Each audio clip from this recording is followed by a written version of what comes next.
Selamat datang di ibadah online PPI Indo Fellowship Center Bali. Terlebih hari ini bertepatan dengan ulang tahun gereja kita yang ke-6. Gereja yang sungguh diberkati Tuhan. Saya percaya kemuliaan Tuhan dinyatakan atas gereja kita. Kemuliaan Tuhan yang dinyatakan atas Bapak Ibu Gembala kita, para pengurus, para pengerja, pelayan Tuhan dan seluruh jemaat Tuhan, semuanya dipulihkan dan diberkati Tuhan.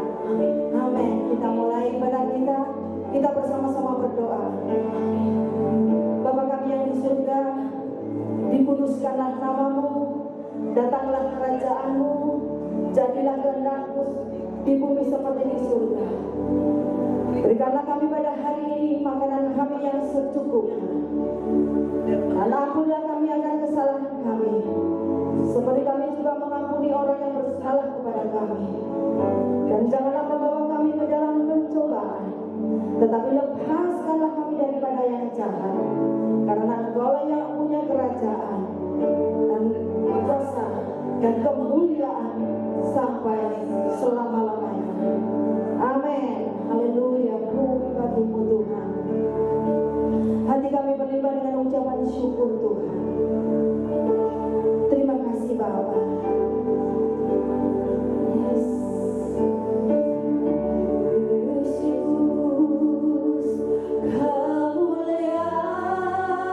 Kemuliaan-Mu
membuka hati, disiapkan hati kita untuk menerima berkat firman Tuhan.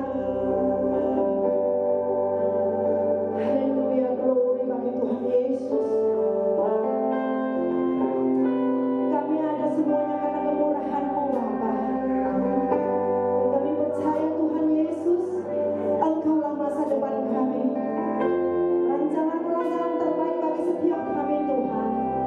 Haleluya, glory bagi-Mu Tuhan Yesus.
Shalom Bapak Ibu yang dikasihi Tuhan.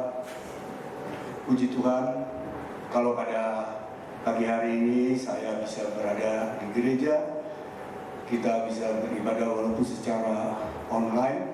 Saudara ada di rumah, saya dan rekan-rekan sepelayanan yang melayani saat ini sedang ada di gereja.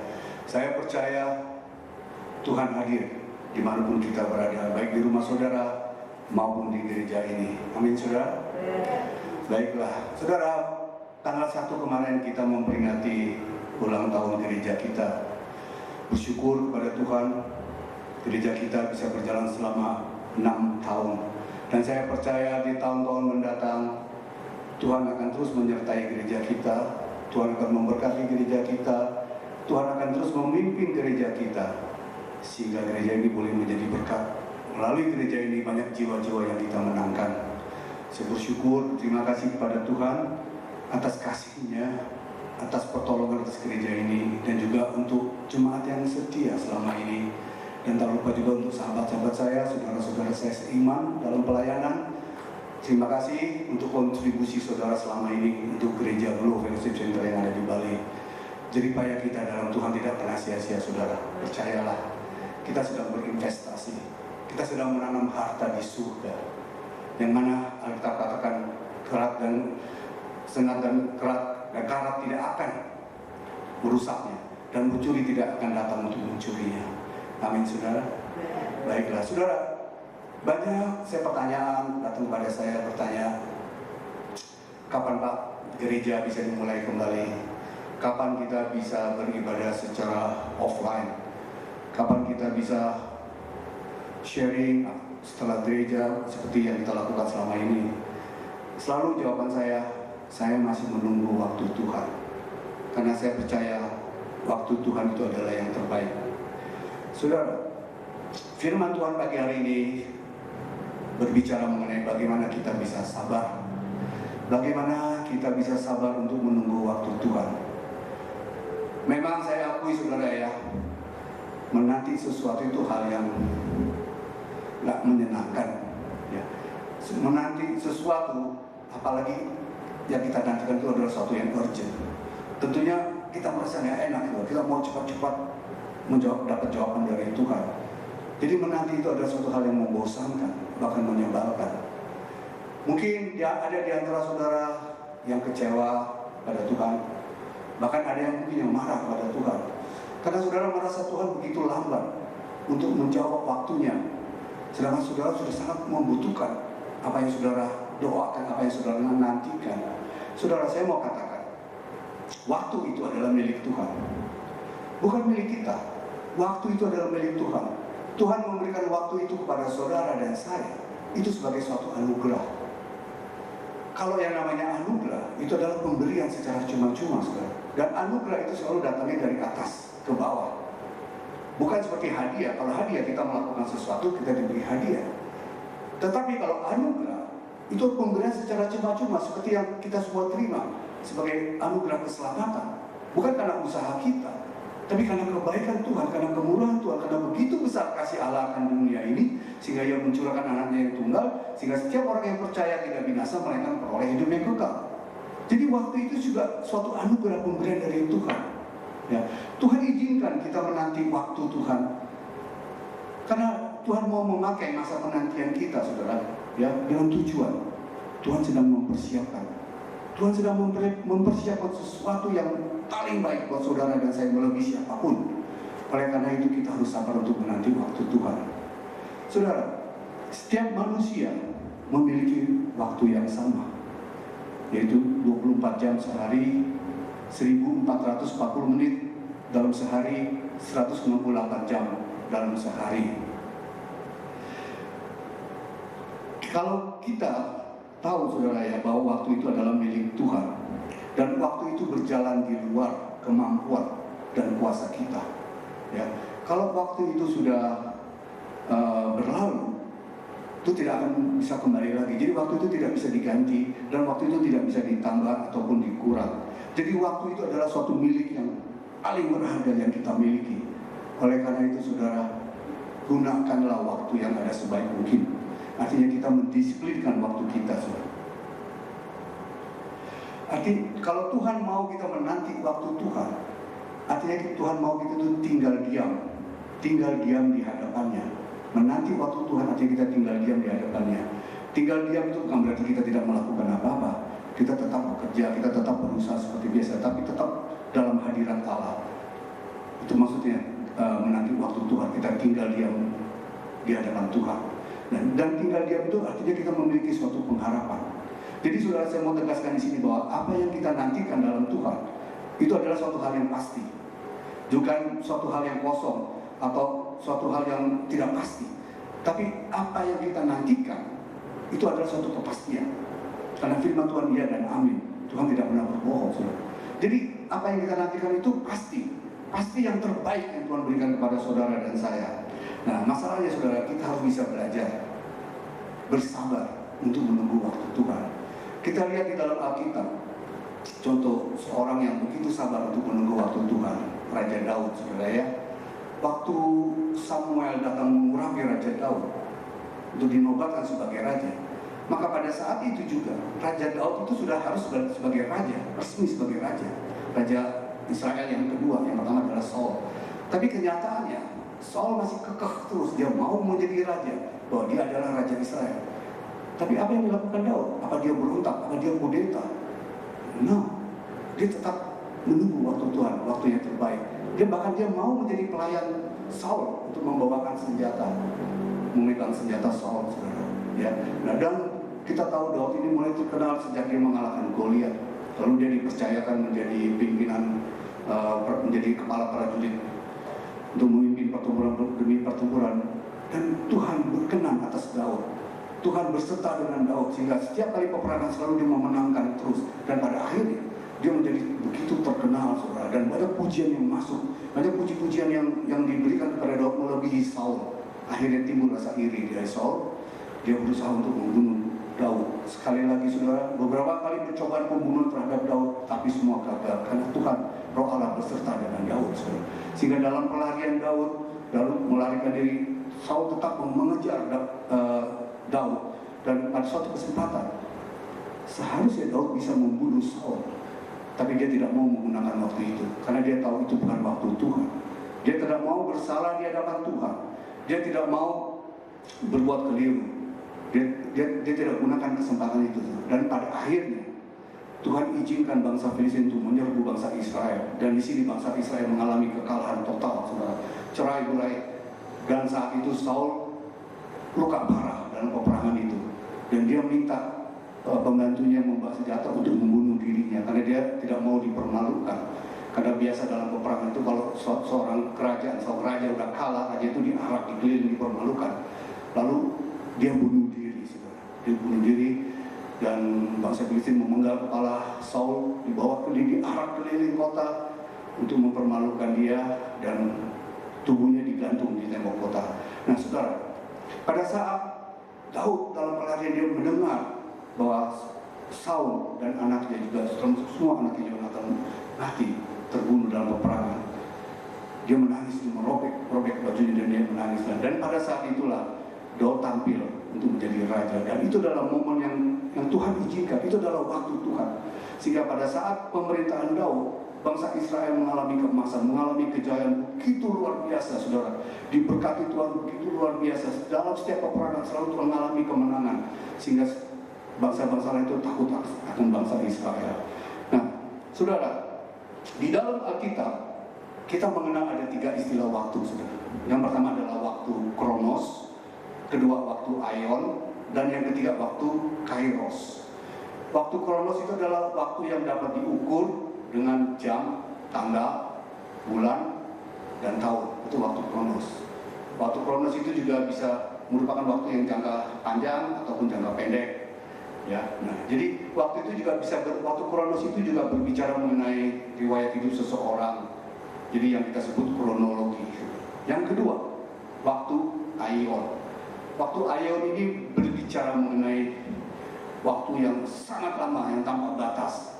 Jadi waktu Aion ini berbicara mengenai awal mula penciptaan dan diakhiri dengan kedatangan Yesus yang untuk kedua kalinya. Dan waktu Aion ini berbicara mengenai waktu kekekalan. kekekalan. Dan yang ketiga, saudara, adalah waktu kairos. Ini yang sedang kita bicarakan saat ini. Waktu kairos, waktunya Tuhan. Tuhan memberikan waktu kepada kita, dan ada sesuatu kesempatan di dalam waktu yang Tuhan berikan kepada kita. Jadi kalau kita menanti waktu Tuhan, pasti ada sesuatu yang baik di situ. Karena Tuhan memberi kita kesempatan. Tuhan memberikan yang terbaik buat kita. Ya, jadi waktu itu diberikan Tuhan, ada waktu yang memiliki kesempatan di dalamnya. Dan waktu itu merupakan memiliki periode tertentu. Kalau waktu itu sudah lewat, maka tidak akan bisa diulang kembali, saudara. Nah, di dalam Pengkhotbah 3 ayat yang ke-11a dikatakan, Ia membuat segala sesuatu indah pada waktunya, saudara. Ya. Jadi kalau kita lihat di dalam Alkitab, saudara, ya, beberapa tokoh di Alkitab seperti Musa, dia harus menunggu 40 tahun mengembara di padang gurun. Yusuf sudah 13 tahun dipersiapkan oleh Tuhan. Abraham harus menunggu 25 tahun, saudara. Nabi Nuh harus menunggu 120 tahun dalam masa penantiannya. Nah, saudara, salah satu sifat manusia adalah ketidaksabaran. Jujur ya, saudara, ya, kita sebagai manusia selalu menginginkan sesuatu yang instan. Sesuatu apa yang kita doakan langsung dijawab oleh Tuhan. Nah, inilah yang dialami Sarah, yaitu istri Abraham. Pada saat penantian, dia menantikan janji Tuhan itu, dia akan memperoleh seorang anak. Kalau kita lihat di dalam kitab Kejadian 16 ayat 1 sampai 6, saya bacakan, saudara, ya. Di ayat pertama dikatakan, adapun Sarai istri Abram itu tidak beranak. Ia mempunyai seorang hamba perempuan, orang Mesir, Hagar namanya. Berkatalah Sarai kepada Abram, engkau tahu Tuhan tidak memberi aku melahirkan anak. Karena itu, baiklah hampiri hambaku itu mungkin, oleh dialah aku dapat memperoleh seorang anak. Dan Abram mendengar perkataan Sarai. Jadi Sarai istri Abram itu mengambil Hagar hambanya orang Mesir itu, yakni ketika Abram telah 10 tahun tinggal di tanah Kanaan. Jadi pada saat itu Abram berumur 75 tahun. Lalu memberikannya kepada Abram suaminya untuk menjadi istri. Abram mengampiri Hagar, lalu mengandunglah perempuan itu. Ketika Hagar tahu bahwa ia mengandung, maka ia memandang rendah akan nyonyanya itu. Lalu berkatalah Sarai kepada Abram, penghinaan yang kuderita ini adalah tanggung jawabmu. Akulah yang memberikan hambaku ke pangkuanmu. Tetapi baru saja ia tahu bahwa ia mengandung, ia memandang rendah, dan aku memandang rendah akan aku. Tuhan kiranya yang menjadi hakim antara aku dan engkau. Kata Abram kepada Sarai, hambamu itu ada di bawah kuasamu, berbuatlah kepadanya apa yang kau pandang baik. Lalu Sarah menindas Hagar sehingga lari meninggalkannya. Inilah, saudara, akibat ketidaksabaran Sarah untuk menunggu waktu Tuhan, akhirnya menimbulkan suatu permasalahan baru. Tadinya mungkin dia pikir, saudara, Hagar itu sebagai budak tentunya akan tunduk apa yang diperintahkan oleh majikannya. Dia berpikir nanti kalau Hagar ini punya anak, anaknya akan diasuh oleh dia, bahkan akan diakui sebagai anaknya. Tapi kenyataannya, saudara, belum juga anak ini lahir, baru juga Hagar itu mengandung, dia sudah memandang rendah Sarah. Artinya dia sudah menghina Sarah, saudara. Ya, jadi akibat ketidaksabaran kita, akhirnya timbul masalah baru di sini, saudara. Akhirnya Sarah menindas Hagar karena dia merasa dilecehkan, gitu, dihina, sehingga dia menindas Sarah, menindas Hagar, saudara. Nah, di sini, saudara, ya, kita mau belajar, saudara. Ya, ada beberapa poin yang saya catat di sini, bagaimana kita bisa sabar untuk bisa menanti waktu Tuhan, saudara. Ya. Yang pertama, saudara, bagaimana kita bisa sabar untuk menunggu waktu Tuhan? Yang pertama, kita harus setia. Kita harus setia. Setia artinya kita tunduk, taat, patuh. Ya, setia artinya kita harus tunduk, taat, dan patuh, saudara. Ya. Akhir-akhir ini, di akhir zaman ini, saudara, sulit sekali untuk mencari orang yang setia. Kalau kita mencari orang yang pandai, orang yang pintar itu banyak, saudara. Tapi untuk mencari orang setia sulit. Begitu pula di dalam pelayanan kita, saudara. Tuhan tidak mencari orang yang pandai, Tuhan tidak mencari orang yang cerdas, Tuhan mencari orang yang setia, saudara. Ya, karena kesetiaan itu langka. Ya, kalau kita lihat di dalam kitab Lukas 16 ayat 10a, dikatakan barang siapa setia dalam perkara kecil, maka ia juga setia dalam perkara yang lebih besar. Jadi Tuhan menginginkan kita mulailah percaya dulu dalam setia dulu dalam perkara-perkara kecil. Kalau kita sudah setia dalam perkara kecil, maka akan Tuhan percayakan perkara yang lebih besar, saudara. Di dalam kitab Amsal 20 ayat 16 dikatakan, banyak orang menyebut dirinya baik hati, ya, orang menyebut dirinya bijak, pandai, tapi orang yang setia, siapakah yang menemukannya? Jadi memang benar-benar langkah saat itu mencari orang yang setia, saudara ya. Jadi saya percaya kita semua ini di sini pelayan Tuhan, hamba Tuhan yang setia. Ya, saya yakin saudara setia kepada Tuhan. Amin, saudara. Ya. Nah, kita lihat saudara pernah dengar cerita seekor anjing di Jepang yang bernama Hachiko. Kita lihat seekor anjing, saudara. Seekor anjing bisa setia kepada majikan yang begitu luar biasa. Ya. Di awal mulanya seorang profesor, dia mempunyai seekor anjing, dan dia mengajak anjingnya itu untuk mengantar dia ke stasiun kereta api dan menjemputnya, dan dijemputnya jam sekian, dijemputnya kembali, saudara. Dan itu dilakukan setiap hari. Dan suatu ketika si profesor ini mengalami sakit jantung dan dia mati, saudara. Dia meninggal di tempat kerjanya. Jadi dia tidak kembali lagi ke stasiun itu. Sudah tahu, anjing yang bernama Hachiko ini, dia tetap setia menunggu majikannya di stasiun kereta api itu. Nggak tahu sudah berapa lama, sudah tahu? 10 tahun, sudah. 10 tahun anjing ini menunggu majikannya. Tapi majikan tidak kunjung datang, sampai pada suatu saat anjing ini ketabrak mobil dan mati. Dan orang begitu terkesan atas anjing ini, lalu dia membuat suatu patung anjing, seekor anjing di stasiun itu. Nah, saya dari cerita ini, saudara ya, saya hanya mau mengatakan bahwa seekor anjing aja bisa setia, saudara. Anjing yang tidak punya intelektual apa, saudara ya. Kita manusia ini diciptakan segambar dan serupa Allah. Dan nggak main-main, saudara. Kita ini adalah gambaran Allah. Artinya apa yang sifat Allah itu adalah sifat kita. Dan Allah itu setia, saudara. Ya, Allah itu mulia. Kita juga mulia, saudara. Kita juga kudus. Dan hanya manusia saja yang bisa berkomunikasi dengan Tuhan. Binatang tidak bisa. Tapi kenapa manusia tidak bisa setia seperti seekor anjing ini, saudara? Kenapa seringkali kita tidak setia kepada Sang Pencipta kita? Dia sudah begitu baik menciptakan kita sempurna, segambar dengan Allah. Bahkan pada saat kita jatuh dalam dosa, Dia mengirimkan anaknya untuk menebus segala dosa kita. Sudah bayangkan kalau Yesus tidak datang ke dunia menebus dosa saudara dan saya, kemana semua kita pergi, saudara? Masih kurang apa Tuhan, saudara, kebaikan Tuhan terhadap saudara dan saya? Kalau kita tetap tidak setia kepada Tuhan, saya bilang keterlaluan, saudara ya. Kita kalah oleh seekor anjing, saudara. Ya. Jadi percayalah, ya, kesetiaan kita pada Tuhan itu, Tuhan sudah memberi contoh kesetiaannya melalui Yesus kepada Bapa di surga.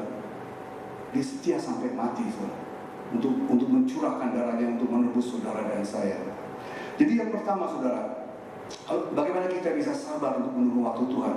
Kita harus tetap setia dalam masa penantian. Yang kedua, di sini saya mencatat, kita harus tetap percaya kepada Tuhan. Jadi apa yang kita nantikan itu pasti yang terbaik. Ya. Percaya artinya apa, saudara? Saudara yakin apa yang kita yakini ini adalah benar dan nyata.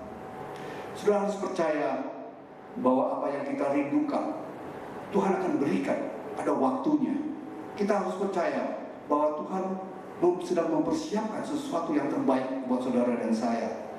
Ya, jadi jangan ada sedikit pun keraguan di antara saudara akan firman Tuhan ini, saudara ya.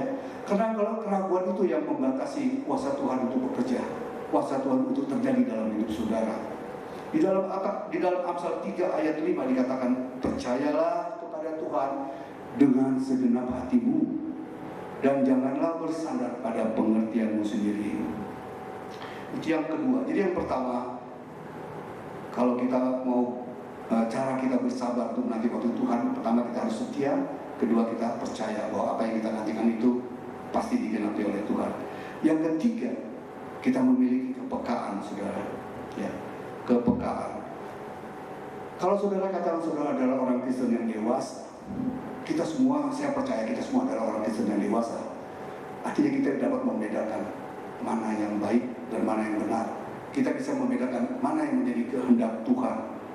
Di dalam kitab Imamat 10 ayat 10 saya bacakan, sini dikatakan, haruslah kamu dapat membedakan antara yang kudus dengan yang tidak kudus, antara yang najis dengan yang tidak najis. Saudara, kalau kita memiliki kepekaan, tentunya kita akan peduli apa yang Tuhan mau dalam hidup saudara dan saya. Kita sebagai manusia yang percaya, kita harus memiliki kepekaan rohani, saudara. Ya, dan kepekaan rohani itu bisa kita dapat kalau kita bisa terus bersekutu dengan Tuhan setiap hari, setiap saat kita bersekutu dengan Tuhan. Kita belajar Alkitab, kita mendalami Alkitab sehingga kita bisa tahu apa yang Tuhan inginkan dalam hidup saudara dan saya. Lalu Roh Kudus, yaitu Roh Allah sendiri yang ada di dalam diri kita, dialah yang akan membimbing saudara untuk bisa membedakan segala sesuatunya. Nah, saudara harus punya panca indera yang terlatih untuk bisa membedakan mana yang baik dan mana yang tidak baik. Dan yang keempat, saudara, yang terakhir, bagaimana kita bisa sabar untuk menunggu waktu Tuhan. Jangan pernah kita berhenti untuk berdoa. Jangan pernah kita berhenti untuk berdoa. Jangan kita kendur dalam doa kita. Karena kita tahu doa itu adalah kekuatan kita. Ya kan? Tuhan banyak sekali melakukan mujizat melalui doa-doa saudara. Tapi seringkali kita berdoa, ya saudara, tapi doa kita salah. Apa yang kita doa itu hanya untuk memuaskan keinginan daging kita, saudara. Sehingga Tuhan tidak menjawab doa kita.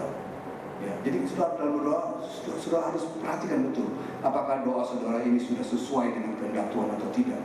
Kalau doa saudara sudah benar, sudah sesuai dengan kehendak Tuhan, maka ada rasa tenang dalam masa penantian, ada rasa damai dan rasa tenang, saudara. Di dalam kitab Yakobus 5 ayat 16b dikatakan, doa orang benar kalau dengan yakin didoakan sangat besar kuasanya. Nah, saudara, jadi ada 4 hal ini yang harus saudara perhatikan. Kalau saudara, agar saudara bisa sabar untuk menunggu waktu Tuhan, seperti apa yang dilakukan Raja Daud. Yang pertama, saudara harus setia dalam penantian. Yang kedua, saudara harus percaya bahwa apa yang saudara nantikan itu pasti terjadi, dan itu pasti yang terbaik. Yang ketiga, saudara harus memiliki kepekaan apa yang Tuhan inginkan dalam kehidupan saudara sehari-hari. Yang ketiga, jangan saudara berhenti untuk berdoa. Walaupun doa saudara belum dijawab, terus berdoa. Jangan pernah berhenti, karena seringkali kita bosan berdoa karena doanya nggak pernah dijawab oleh Tuhan. Akhirnya kita berhenti berdoa. Ini salah, saudara. Terus berdoa, karena Tuhan mau memakai masa penantian itu tujuannya untuk mempersiapkan sesuatu yang terbaik buat saudara melebihi siapapun. Nah, saudara, di dalam kitab Roma 12 ayat 12 dikatakan, bersukacitalah dalam pengharapan, sadarlah dalam kesengsaraan, dan bertekunlah dalam doa. Jadi Tuhan katakan bersukacitalah dalam pengharapan. Artinya apa? Kita terus harus bersukacita dalam pengharapan kita, karena apa yang kita harapkan itu pasti terjadi. Bukan pengharapan yang kosong, bukan pengharapan yang hampa, pengharapan yang pasti. Jadi Tuhan mau kita bersukacita dalam masa penantian. Jangan sudah bersungut-sungut dalam masa penantian. Kok lama banget sih Tuhan menjawab doa saya? Kok lama banget sih Tuhan? Kapan Tuhan jodoh saya datang? Orang yang mencari jodoh. Kapan Tuhan jodoh saya datang? Orang yang sedang bergelut dengan sakit penyakit. Tuhan, kapan sakit saya disembuhkan? Orang yang bergelut dengan masalah ekonomi. Tuhan, kapan ekonomi saya dipulihkan? Tuhan, kapan impian saya terjadi? Kapan Tuhan? Kapan Tuhan? Kapan Tuhan? Saudara, Tuhan mau kita terus bersukacita di dalam masa pengharapan kita, karena masa pengharapan apa yang kita harapkan itu ada kepastian di situ. Jadi dikatakan bersukacitalah dalam pengharapan, artinya ada kepastian di dalam pengharapan kita. Sadarlah dalam kesengsaraan. Kita harus sadar dalam apa yang kita alami. Kalau kita mengalami cobaan, kita harus sadar bahwa Allah turut bekerja di dalam segala sesuatu untuk mendatangkan kebaikan. Dalam segala sesuatu, artinya di dalam kesengsaraan kita pun Allah turut bekerja. Jadi saudara harus sadar, tetap bersuka cita dan bertekunlah dalam doa. Artinya kita jangan pernah berhenti untuk berdoa, jangan pernah kendur, kita terus berdoa. Saudara, sebagai penutup saudara ya, mungkin ya ada di antara saudara yang sedang menanti waktu Tuhan. Mungkin kita semua sedang menanti waktu Tuhan. Kita bertanya, Tuhan, kapan pandemi COVID ini berakhir Tuhan? Sudah 1 tahun lebih, kok gejala-gejalanya kok kelihatannya nggak akan berakhir Tuhan. Ya, tapi percayalah, ada waktunya Tuhan, ada kairos Tuhan, dan itu yang terbaik. Gereja kita pun juga nanti ada saatnya, waktunya Tuhan. Gereja ini akan kembali kita buka untuk secara offline, kita bisa beribadah seperti biasa. Tapi saya masih menunggu waktu Tuhan. Saya masih terus bawa dalam doa. Dan kalau sudah saatnya, saya pasti itu yang terbaik yang Tuhan berikan kepada saudara dan saya. Kalau saat ini saudara sedang menanti sesuatu, saudara harus ingat 4 hal. Saudara harus tetap setia dalam masa penantian. Saudara harus percaya apa yang saudara nantikan pasti digenapi Tuhan. Tapi menurut waktu Tuhan dan menurut rencana Tuhan, bukan menurut waktu kita dan rencana kita. Karena rancangan Tuhan bukan rancangan kita, jalan kita bukan jalan Tuhan. Ya, berbeda, waktu Tuhan bukan waktu kita. Nah, yang ketiga, kita harus memiliki kepekaan, saudara, melihat apa yang Tuhan kehendaki. Dan yang terakhir, kita harus tetap dalam doa. Dan saya percaya saudara, kalau 4 hal ini saudara lakukan, maka kalau sudah kairosnya Tuhan, waktu Tuhan, maka saudara akan katakan betapa besar ya Tuhan, betapa baiknya Tuhan dalam hidup kita. Ya, dan saya percaya apa yang saudara nantikan Tuhan genapi, dan Tuhan berikan yang paling terbaik yang tidak pernah dimiliki oleh siapapun. Karena itu spesial Tuhan siapa untuk saudara dan saya. Kiranya firman ini boleh menjadi berkat buat saudara dan saya. Tuhan Yesus memberkati. Tetap semangat, tetap sehat. Amin. Karya terbesar dalam hidupku, pengorbananmu yang selamatkanku. Engkaulah harta yang tak ternilai yang ku miliki.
Tuhan, sehingga Engkau mau rela mati bagi kami Tuhan. Karya terbesar dalam hidup kami Tuhan. Kalau kami boleh mengenal Engkau sebagai Tuhan dan Juru Selamat kami. Tidak semua orang bisa mengenal Engkau sebagai Juru Selamat Tuhan. Tapi kami bersyukur kami bisa mengenal Engkau Tuhan. Dan kami juga mempunyai tugas Tuhan untuk menyampaikan kabar baik ini kepada setiap orang Tuhan. Karena Engkau punya kerinduan Tuhan. Tidak ada satu orang pun binasa. Terima kasih Bapa, kalau kami diberi kesempatan, kami diberi kekuatan, kami diberi kesehatan untuk bisa melayani Engkau Tuhan. Terima kasih Bapa, kalau sebentar kami juga akan masuk dalam ibadah perjamuan kudus. Kami percaya Tuhan, tubuh dan darah-Mu ini Tuhan sebagai lambang kasih-Mu yang begitu besar kepada kami Tuhan, yang Kau curahkan. Darah yang tercurah Tuhan, yang membasuh kami, membebaskan kami dari segala kutuk dosa maut Tuhan. Terima kasih Bapa, terima kasih. Kami sambut di dalam nama Yesus. Amin.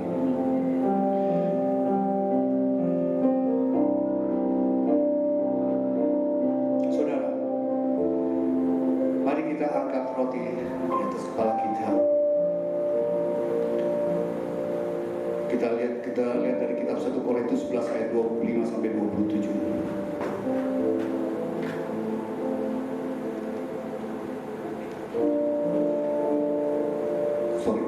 1 Korintus 11 ayat 23 sampai 24 dikatakan, sebab apa yang telah kuteruskan kepadamu telah aku terima dari Tuhan, yaitu bahwa Tuhan Yesus pada malam waktu ia diserahkan mengambil roti, dan sesudah itu ia mengucap syukur atasnya. Ia memecah-mecahkannya dan berkata, inilah tubuhku yang diserahkan bagi kamu. Perbuatlah ini menjadi peringatan akan aku. Saudara, kita angkat roti di atas kepala kita dan saudara ikuti doa saya. Terima kasih Tuhan Yesus buat tubuh Kristus yang terpecah, yang memberikanku kepastian hidup kekal di surga, yang menyempurnakan tubuh, jiwa, dan rohku, yang menjadikanku warga kerajaan Allah, yang berhak untuk menerima segala janji dan berkat-berkat Allah. Terima kasih Tuhan Yesus, karena melalui tubuh Kristus yang terpecah, mengubah sifat dan karakterku, sehingga hidupku dibaharui, hatiku dibaharui, pikiranku dibaharui, perkataanku dibaharui, keluargaku dibaharui, dan masa depanku dibaharui. Terima kasih Tuhan Yesus, karena melalui tubuh Kristus yang terpecah, penyakitku disembuhkan. Aku tidak akan terkena kanker, tidak akan terkena tumor, tidak akan sakit leukemia, tidak akan sakit pendarahan, tidak akan sakit stroke, tidak akan dirawat di ruang ICU, tidak akan terbaring di ruang gawat darurat. Jantungku sehat, paru-paruku sehat, ginjalku sehat, leverku sehat, lambungku sehat. Segala kelemahan tubuhku, segala kutuk penyakit, dan segala penderitaanku sudah diselesaikannya di atas kayu salib. Terima kasih Tuhan Yesus, karena melalui tubuh Kristus yang terpecah, aku bebas dari segala malapetaka, mara bahaya, niat orang jahat, dan kecelakaan. Terima kasih Tuhan Yesus. Saudara, bukankah roti yang kita pegang merupakan persekutuan dengan tubuh Kristus? Yang percaya katakan amin. Mari kita makan dalam nama Yesus.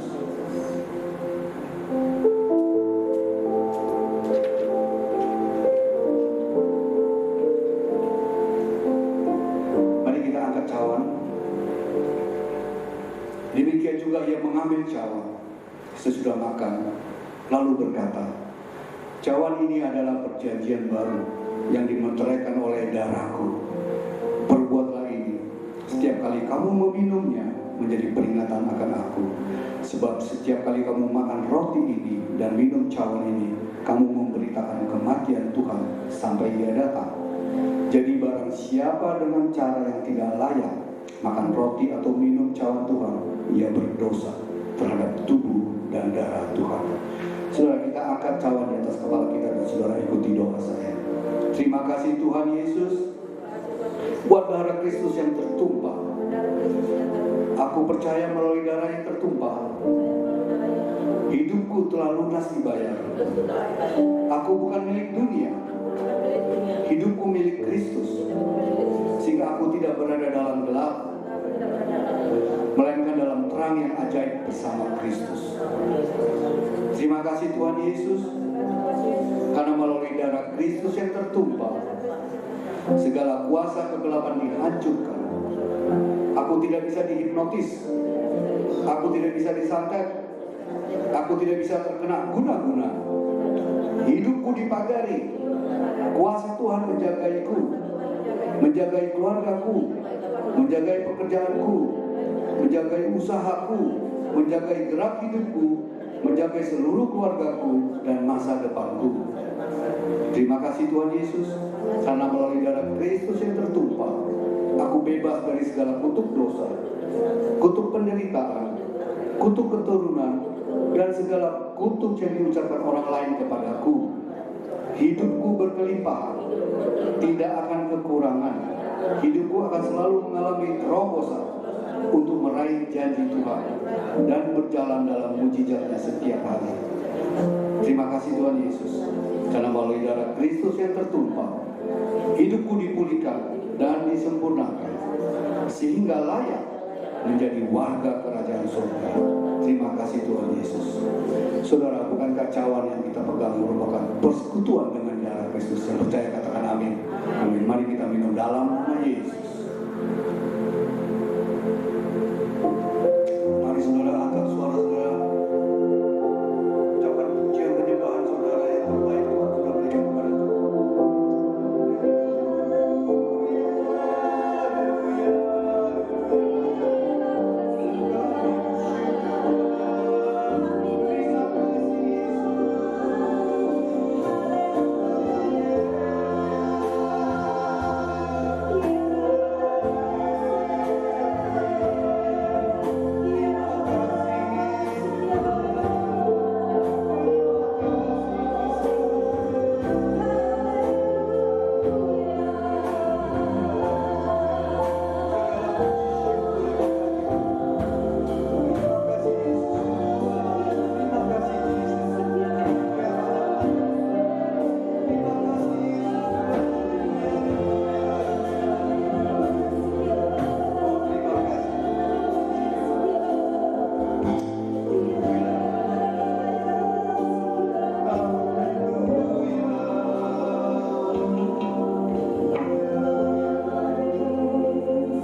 telah Kau korbankan bagi kami.